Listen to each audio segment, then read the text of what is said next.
Ready? 1, 2, Goes. 3.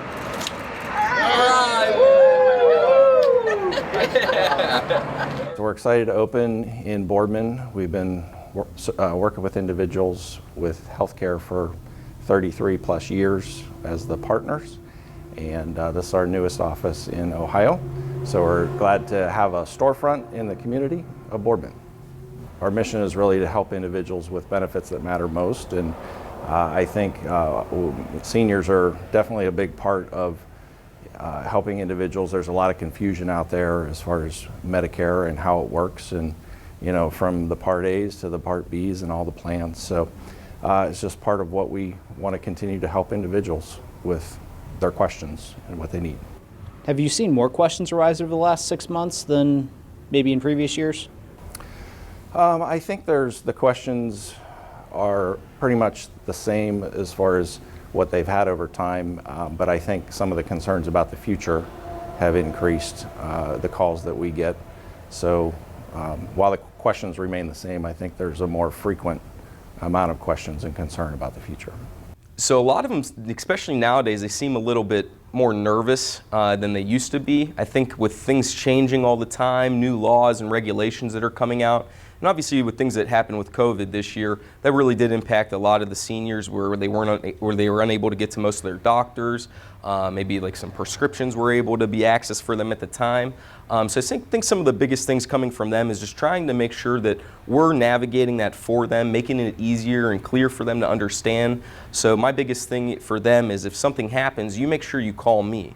We don't want you to call these 1-800 numbers, you're stuck on hold, you're getting transferred around, trying to figure these out yourself. And I think that's important, having somebody who's involved, they're doing this daily, they're keeping up with those changes, so they can make sure to stay on top of that for them whenever they need those answers. We're trying to make sure that we're set to handle all the questions virtually. We're set to handle them face-to-face. I think it's some seniors, still want that face-to-face interaction. They want to know that we're safe. They want to know that, we're trying to keep things as status quo as possible for them, so there's not much of an impact on them during this time, and we can, adapt and make sure we're serving them as we need to.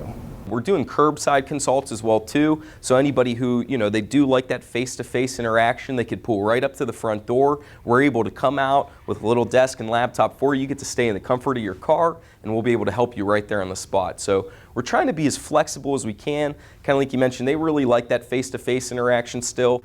Now, in regards to that curbside service that you guys are providing, is there a specific timetable that you guys do that on? Is it like a once a month kind of thing, or can they just call up and say, hey, we need it? Yeah, you got it, Dan. It's kind of more of just up to them.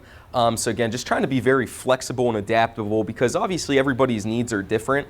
So for an example where somebody maybe has something like a respiratory issue going on, they might not want to come in, especially if we have a couple other clients that are here at the time with them. So that could be something, for example, where they just call into the office. Somebody, whether it's myself or Rebecca, will pick up the phone and we could book that time for them. Or we do take walk-ins as well too, so as long as we're available, they can pull right on up and we'll go right on out. I like a bank that's a pillar in my community. I like a bank so cutting edge, they have a lab branch. We are so alike. Well, we do both bank at Farmers National Bank. Farmers. Stand strong.